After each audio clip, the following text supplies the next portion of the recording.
So Andrew, you've been licensed for about over a decade now at this Yeah. point, right? Yep. Um, I know that you have real estate in your blood. Why don't you tell me a little bit about how you got introduced to real estate and how you started in the industry? Yeah, absolutely. So, and first off, thanks for having me on. This is very exciting. So I've been licensed for 10 years, but I feel like I've been an agent for 30 years Yeah. because I grew up in a house where my mom was like a power agent at the time, all the way through her career, really. So as a kid, I can remember one of my fondest memories with my brothers is like being at the table, Mm-hmm. the three of us sitting there, and my mother is, cooking chicken cutlets, phone cord wrapped around her 3 or 4 times, and she's making sure we're getting lunch, but she's also like closing deals at the same time. And I'm like, wow, it's really cool. Like you can make money, have a business, and do it from like the comfort of your home, or not really have a set schedule. Mm-hmm. But growing up, that means I was always listening to the language of real estate, how you interact with other agents, how you interact with attorneys, how you interact with clients.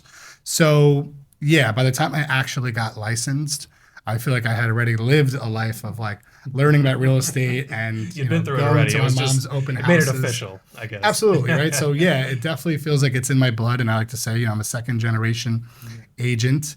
And so by the time I really became an agent, I felt like so comfortable in the business, Mm-hmm.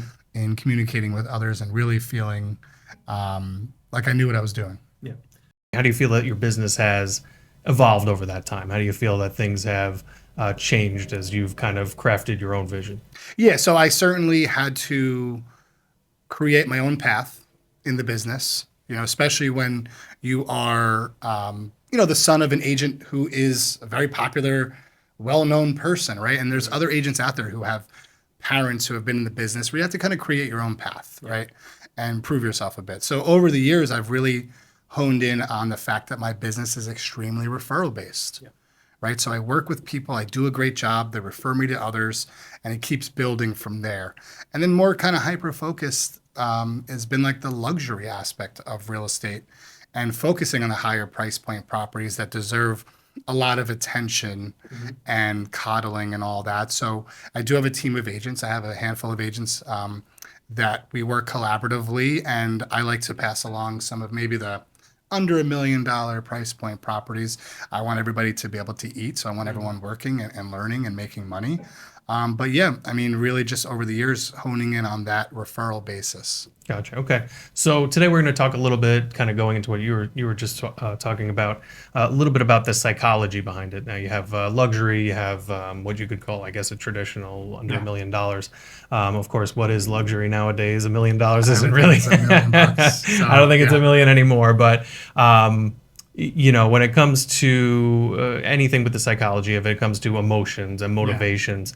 First off, what advice would you give agents about uncovering and understanding, clients' motivations? What's going to drive them to make Yeah. decisions and whatnot? So psychology plays a massive role in this business. You're dealing with a multitude of personalities Yeah. at all times. And your job as an agent is to properly advise, right? But you have to understand what your client wants to give proper advice, Yeah. right? So I'm always listening. I want to know what my client's needs are. What's the point of this purchase? What's the point of this sale? Where are you going next? What's your long-term goal, right? So how do we get you to that? But at the same time, I think a lot of maybe newer agents might be reluctant to tell your client the truth. Mm. They have to be properly advised. You are a professional, right? I'm a professional agent. And literally on the way here, I had a conversation with a client that I just couldn't get behind the number he was willing to pay for the home. Mm-hmm. So for me, I have to say, hey, listen, I just don't see this working out well for you. And whether you want me to write it up or not, that's up to you. But me as an agent, I have to be upfront with you, right? So, but to kind of get back to the point of like personality, you have to understand your client's personality traits. You have to understand what they're going for, what makes them tick, what interests them. The higher end clientele have different expectations of you than maybe someone who's more run of the mill clientele that, they have different expectations. They call you at different times. They communicate with you differently. Not everybody's a texter. Some people are callers. Some people are just emailers. So, but that all comes with time. Yeah. Time in the business, you understand the flow of things and how to communicate with others. Most days I feel like a therapist. Yeah. Right? Like I'm spending more time talking people off the ledge, letting them know it's going to be okay, and using little sayings like whatever happens is meant to be, stuff like that. But it's reality. And not every buyer or seller understands that until they experience it a bit and they go, oh, that makes sense. Gotcha. Yeah. So are you upfront with clients as far as trying to figure that out, as how they like to communicate, how they like to receive information, how they prefer things be handled, or is it kind of a feeling that you get from your experience? In the beginning, yes. Right now, I'm very comfortable in the way I operate, that part of me dictates how things are going to go. Yeah. And the other part of me is kind of malleable to how they like to be treated and handled. And it's a very case by case basis. Yeah. I've had some clients that are high-end clients, high net worth individuals, calling me every single morning, 7:30 in the morning, whether it's just to shoot the breeze or to actually call me something of concern. But you build up that rapport with them, right? You want to get to the level where you can joke around with them and let them lighten up a little bit, and create almost a friendship. Everyone I work with, I feel like I feel like it's necessary that I treat them like family. Yeah. Right? No one is just a transaction to me. We'll stay in touch forever. Most of my clients I'm in touch with forever, whether they just follow each other on Instagram, Facebook, watch each other's, kids grow up, or we actually hang out and become friends. Yeah. But I treat each and every client that way. Like I'm not in this business to just make money and move on to the next. I would have went into a different field. This is like a very much, it's like a personal thing. Yeah. Now, when it comes to, for us, it's very cut and dry in our industry, right? When it comes to real estate and mortgages, it's a house is a house. Obviously, there's details involved. So it's a very logical approach from our industries. How are you able to kind of work with certain clients as far as trying to introduce logic to the transaction? We know it's a very emotional process for a lot of people, like you said.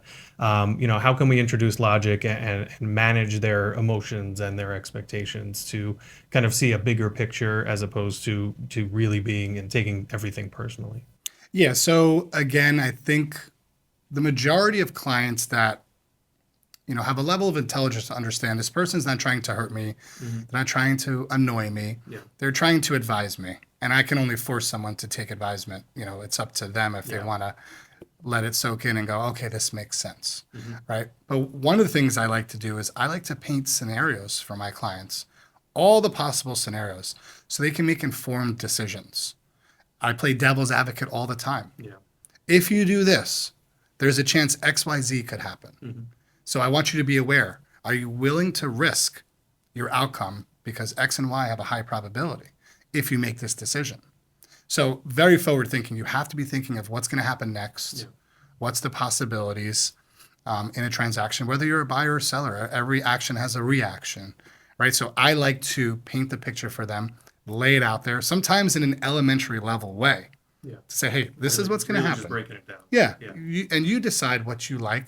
Do you want to take a calculated risk, or do you want to be a little more conservative? Whatever it may be, but you have to be honest with your client.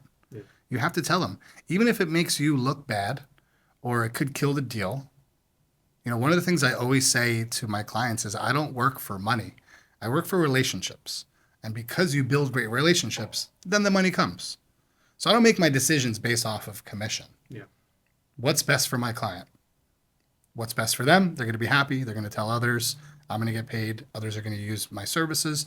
And then that's how you build a business. Do the right thing. The rest will follow. Absolutely. Yeah. So when you're working with a seller, what's your strategy on trying to help them kind of overcome the emotion of, moving on from a house that their kids grow up in and that they've lived in for the last 30 or 40 years? Because obviously it's a very different experience for a seller than a buyer. Is there anything that you are able to kind of help them with, or does everyone kind of process things differently? Yeah. So again, first off, I want to understand, what is your motive? So if you're going to sell your house and you're maybe going to downsize or you're going to relocate, and It's funny. I sometimes run into this issue where I'll list a property and the marketing looks so good that the seller starts going, well, I don't know if I want to sell the house now because it looks so great, right? But then I have to remind them, where do you want to be? Yeah. Do you want to be paying $30,000 a year in taxes for the next 5 years? Do you want to be opening up your pool? Do you want to be hiring your landscapers? Do you want all that maintenance and upkeep? Or, again, painting the picture, do you want to be in a turnkey condo? Yeah. And you pay $500 a month HOA, everything's taken care of for you.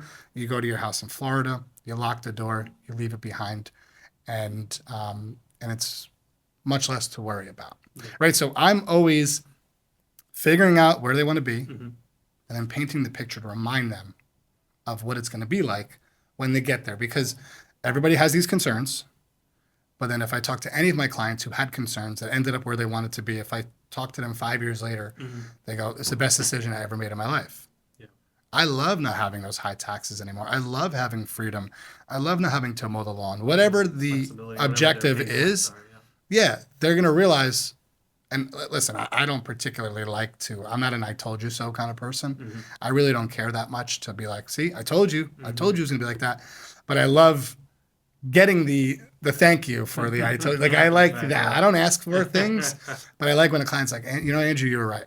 Yeah. And that makes me happy because I genuinely did what was right for them. And now they're feeling it. Whether they knew it at the time or not. Exactly. The realization's there. So how about for the buyer side? Obviously, it's a much different market for them. Yeah. Right now, generally in the area you serve, northern New Jersey, it's kind of always been the case, right? Since you've been in the industry. How do you kind of work with them to guide them through what can be a rather unforgiving market? Yeah, so definitely a little different than working with sellers. My first question for a buyer is, how long do you plan to be here for? If this, I think majority of first-time home buyers are probably in their first home 5 to 7 years, at least with like traditional statistics. Now everything is just changed. People are locked into places that they maybe don't want to, they can't leave. But okay, if you're going to be a 5 to 7 year homeowner for your first home, we have to reassess what you're going to pay, what your expectations are, because you can't pay a premium in this market and then move 5 years from now and expect to have all this equity built up. Yeah. It's just not going to happen. But if you're going to say, this is my dream home, I'm going to raise my kids here, I'm going to be here for the next 30 years, right? Now we're talking different story. So let's say, for instance, you're going to pay $1 million for the house, but you're going to be here for the next 30 years. And you got to come up 50 grand to make it happen, or 100 grand, whatever the numbers are. I would advise, like, hey, listen, you're going to lose this over X amount of dollars when, again, paint the picture. Let's talk about the memories your kids are going to have growing up in this home, swimming in the pool, right? Whatever it may be, lifestyle costs money. So yeah, there's a number that you want to buy the house for, and you don't want to lose it, and you can grow a family and create all these memories. But it's my job to say, like, do you really want to lose out on that over X amount of dollars when you know you can afford it and you do have principles, but you're letting that get in the way of what you can create? Because your primary home is, you want to build equity. It's not an investment property. It's more than a home. It's much more than a home. Yes, the memories that I'm creating with my children in my home, my wife and children in my home, is far more important to me than the equity that I'm building living there over the next 25, 30 years. And I try to instill that in the clients that I work with to paint that picture. Now, again, if it's 5 to 7 years, it's our first home, we're coming from a rental, we hope that we can make a little money so we can move it on to the next house when we do get to that point, then the way I advise is going to be different and structured more towards getting them to understand that short term is going to be less potential gain. Yeah. It's just the way it goes. So going back to personality types, and you mentioned dealing with that and whatnot.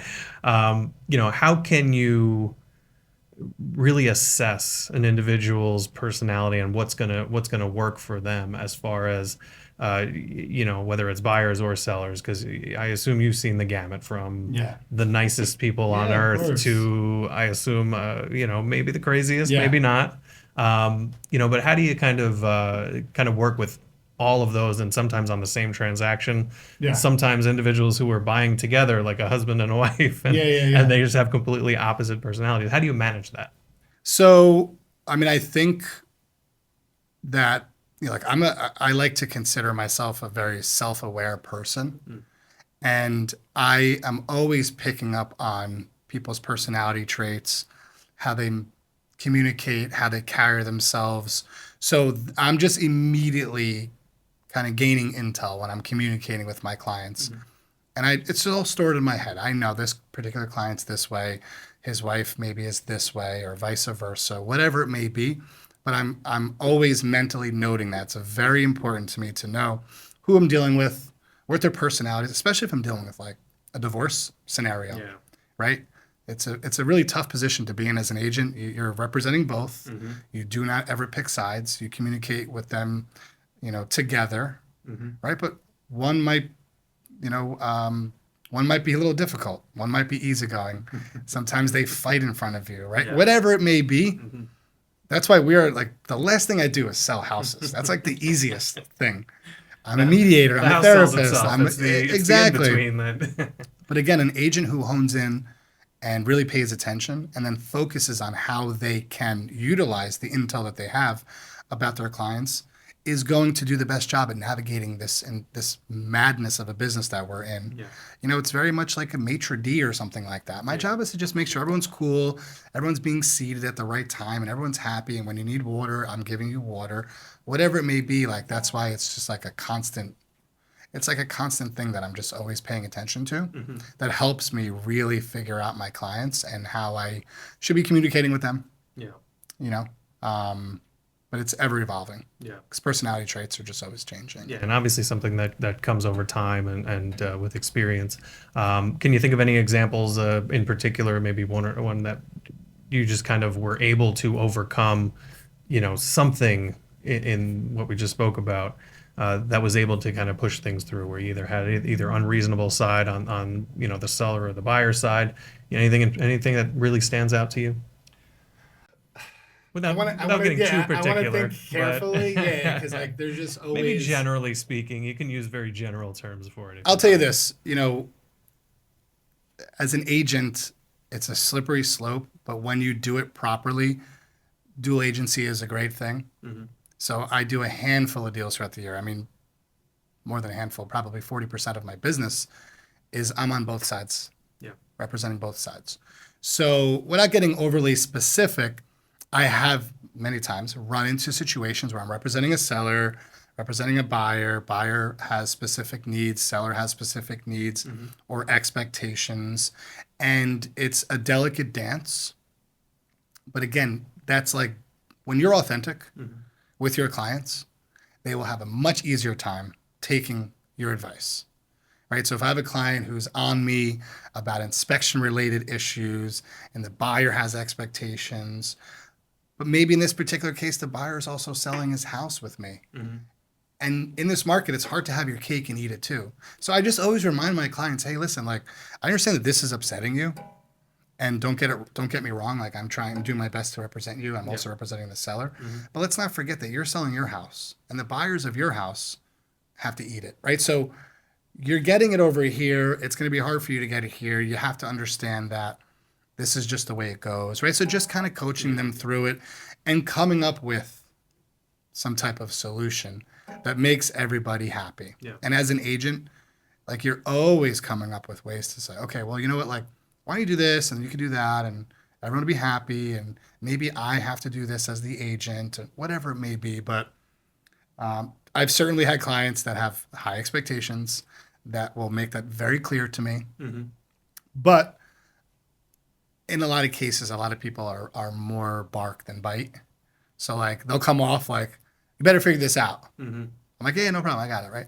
And if I get the solution done, but maybe it's not 100% the way the person wanted it, I get them to understand, like, hey, listen, this is the reality of things. If you don't like it, then I'm sorry. I'm trying my best for you here. Some give and take. There's got to be some give and take and a level of respect. Right. So I hope that answered your question. I'm not trying to allude telling any like particular stories, too deep but into it. I don't know if they'll be listening, so I try to keep it. So if you could give just kind of one piece of advice as far as, for say a newer agent, been in the business for a few years, what would be one thing to focus on or one tool to focus on to, Yeah. really kind of either get back on track or ramp things up more quickly? Yeah. So, I mean, if you're talking about a new agent who's trying to develop their business, the best thing you could do is shadow, follow people, watch how others do it.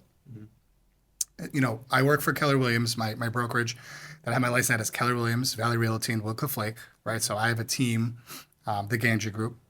And Keller Williams is a company that's based around sharing information, tons of classes, right? So real estate, the real estate business is one that you get your license, you go to a brokerage, and then they go, figure it out. Yeah. And nothing you learn in real estate school translates. I don't know how it is with mortgages, but like same. Nothing you learn. The math equations I had to learn on the job training, I guess, right? For the first few years, right? Yeah. So for me, I had on the job training my whole childhood. Yeah. Right. So I know that I was placed in this business at an advantage, competitive advantage, right? But if you're a new agent, follow people, shadow people, host open houses, attend classes, spend that first year understanding you're not going to make any money.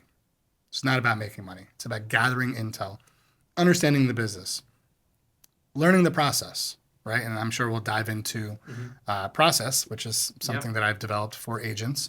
But yeah, like just absorb as much as you can. Because this is not you don't just make money in this business. It's not you're not getting a salary. Yeah.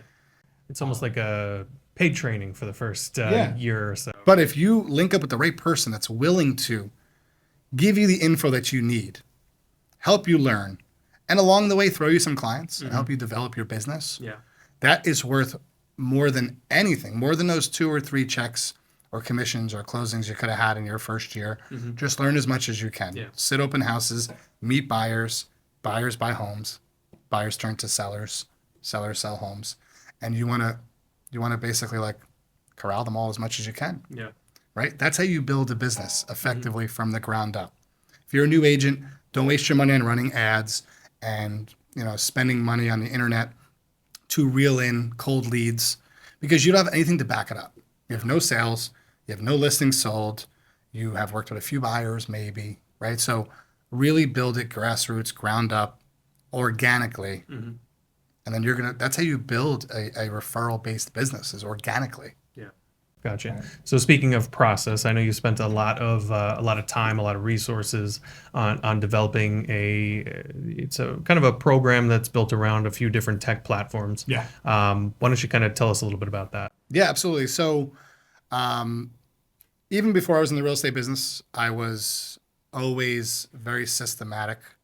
Anyone I ever worked for, I was always quietly documenting how do they work, how do they communicate, how do they save things, how do they really structure it like a business where you can recall information well and you have templated things and all that. So like the first few jobs I had, I always was like just documenting things, keeping track, getting an understanding. So when I got into real estate, especially like initially was working with my mother, who was more old school, right? Yin and yang as far as utilization of technology, right? I get the old school vibe. I've seen her. Yeah. But don't get it twisted. And you can plug her I guess you can call it show or her social media. Oh, yeah, I'll put those links in the comments as well. She has her own massive following as well. But she does. Yes, continue. But the yin and yang is important actually in business. Just as a side note, like it's good to be a little old school, and you definitely have to be new school in this market, right? Yeah, so 100%. The old school, the street sense, how to get things done, how to negotiate, how to talk, how to extract information, that's old school. Yeah, people are people still. Right? And that goes back to the emotion. But having the new school approach, a modern approach, utilizing technology, that is equally as important in this market, in a very competitive, more youthful market, we'll call it. So as far as process goes, I've always documented how I've been running my business, growing my business, how I communicate with attorneys, with other agents, with my own clients, how I onboard information, whether it's buyers, sellers, doing CMAs, home valuations, logging people in open houses, right? Managing my team, managing my virtual assistants, how I train them, how I give them daily, weekly transactional tasks, my posting on social media, my branding, all of that, I was able to kind of package into something that I feel comfortable because I operate in a referral-based business, and I really truly feel that you can share your secrets with others. It's going to help other people, and I think that's a great thing. So I packaged it up, and I was like, you know what? I'm going to start speaking at the offices in our Bergen County partners. We have 5 main offices, I believe, and some satellite offices.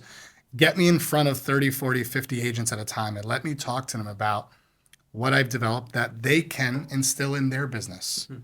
And me as an agent, I have signed on to so many programs. I've paid for so many things. And even in that process of doing that, I'm like, you know what?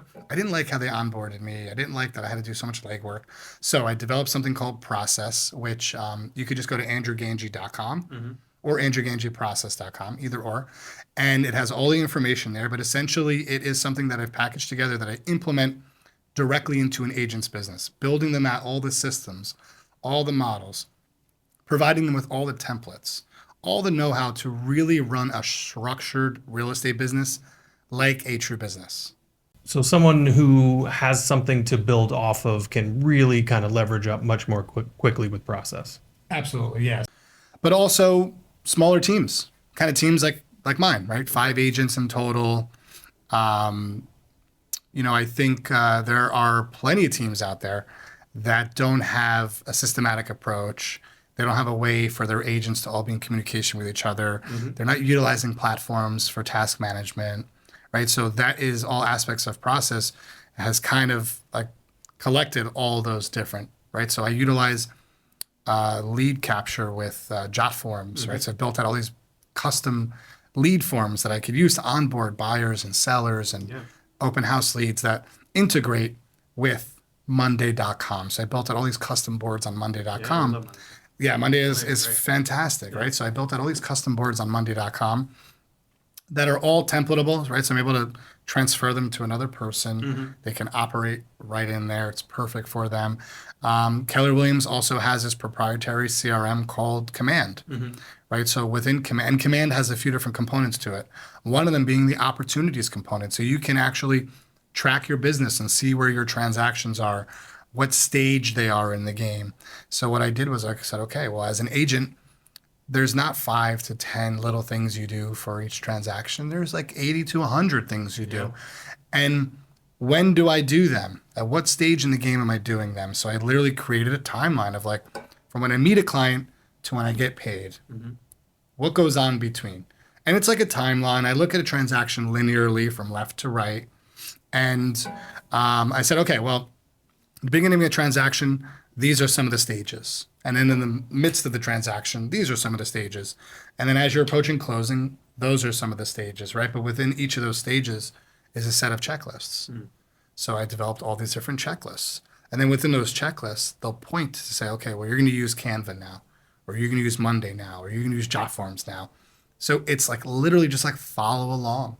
And a lot of it is what we already know in our heads, but how can you grow a business when you're relying on your memory? Yeah, if you're not tracking everything. No, there's just too much to worry about in this world that we're living in and the business that we're in.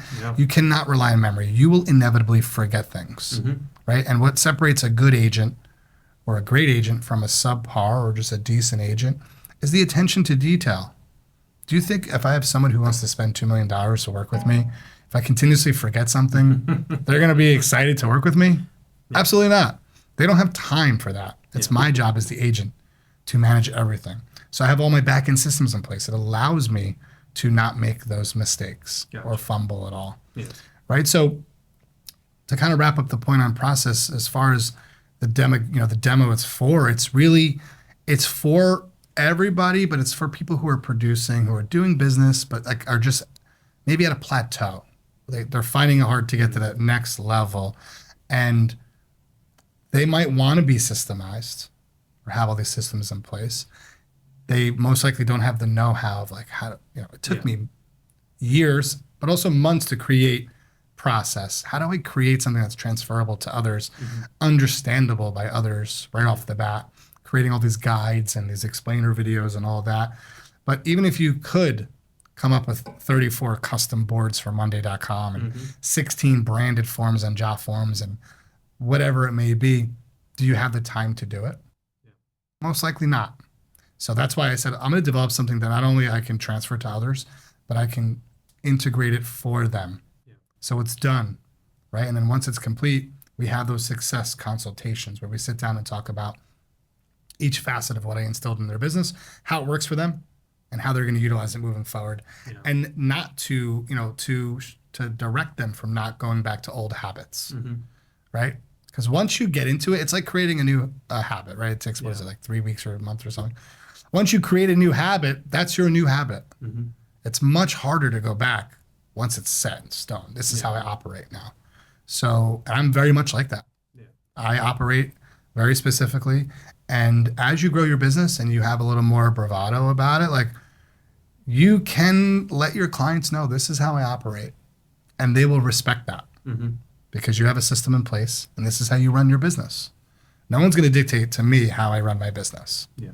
It's the way I run it. And if you don't like it, then maybe this relationship was going to work out anyways. So for me, if I'm onboarding a new client, I send them the link. Hey, do you mind filling this out? I want to get you onboarded as a new buyer. We'll get you into our system. We'll set you up on an auto prospect and a few other things along the way. If you're giving me pushback on just filling out a simple form, then this wasn't going to work anyways. So I'm almost glad that I figured it out now. Then down the line, when you call me and say, oh, by the way, my wife's cousin's best friend's aunt is a realtor. I think she's just going to do it from here. Like, okay, great. Thanks. So have your systems in place. But what process does is it instills those systems for you. So you can follow along. So having the process, I think, would be kind of your one thing. If you were an agent really trying to you've hit your ceiling, you're trying to take it to that next level. Process is your one thing. Yeah, because in the real estate world, there is so much being thrown out there, right? Whether it's lead generation, everyone's talking, always got to talk about, you got to be generating leads. You got to be generating leads. Great. That's certainly important. I'm not downplaying that. Maybe it's your follow-up, or maybe it's door knocking, or maybe it's just like rah-rah getting you excited. Like if you have a positive attitude, positive things are going to happen. And those are all important part of the recipe to be a successful agent. But the least talked about thing is an agent's process. How they run their business, what tools are they using, and how are they using them, and at what point are they using them? And do they have a game plan, right? So that is what I think is the missing link. And that's why I'm so excited about speaking to more agents, getting them onboarded, getting them to just enjoy using a system in general. And then the fact that they're I have agents out there using a system that I kind of created. I don't like to give myself more credit than I deserve, but it's pretty cool that agents out there are Andrew, I love this. I can't believe I'm missing out this whole time. Agents that are superior to me in the business, been doing this much longer, do great numbers, sell a lot of homes. They're just that missing thing. So I'm super excited about continuing to expand that and speak at more offices and connect with agents who are missing that. And they don't even know it. And speaking of connect, I know you mentioned your website, AndrewGangi.com. How can people find you on social media? Where are you active? Yeah, so as far as the real estate business goes, it's at the Gangi Group. Okay. Or my personal Instagram is at Andrew Gangi. That is really where you'll see me as a person, right? A father, a husband, someone who loves Seinfeld and Curb Your Enthusiasm, someone who's still holding on to playing sports like golf. I play in a baseball league. That is where you'll see me as the person, right? And that to me is more important. Hire me as the person, right? Because, at the Gangi Group, the Instagram, that just shows where we are business. We're selling homes. Exactly. That's great. If you want to see how much production I do, great. Go to my Instagram at the Gangi Group, and you'll see that we're listing homes and selling homes, and we do a great job and all that. But I would rather someone fall in love with the notion of working with me, because then I know this is going to be on a personal level, right? And and then AndrewGangi.com is for process, and thegangigroup.com is where you can look at our listings, our sold homes, our marketing, inquire there. If you're looking to buy or sell, that's the site you're going to visit. And if you're an agent, you go to AndrewGangi.com. All right, perfect. Yeah. All right, well, thank you for joining us, and we look forward to seeing what you're up to. I in the appreciate process. you having me on Yeah. here, and I'm very much looking forward to seeing when this is done. Awesome. Thank you. Appreciate it.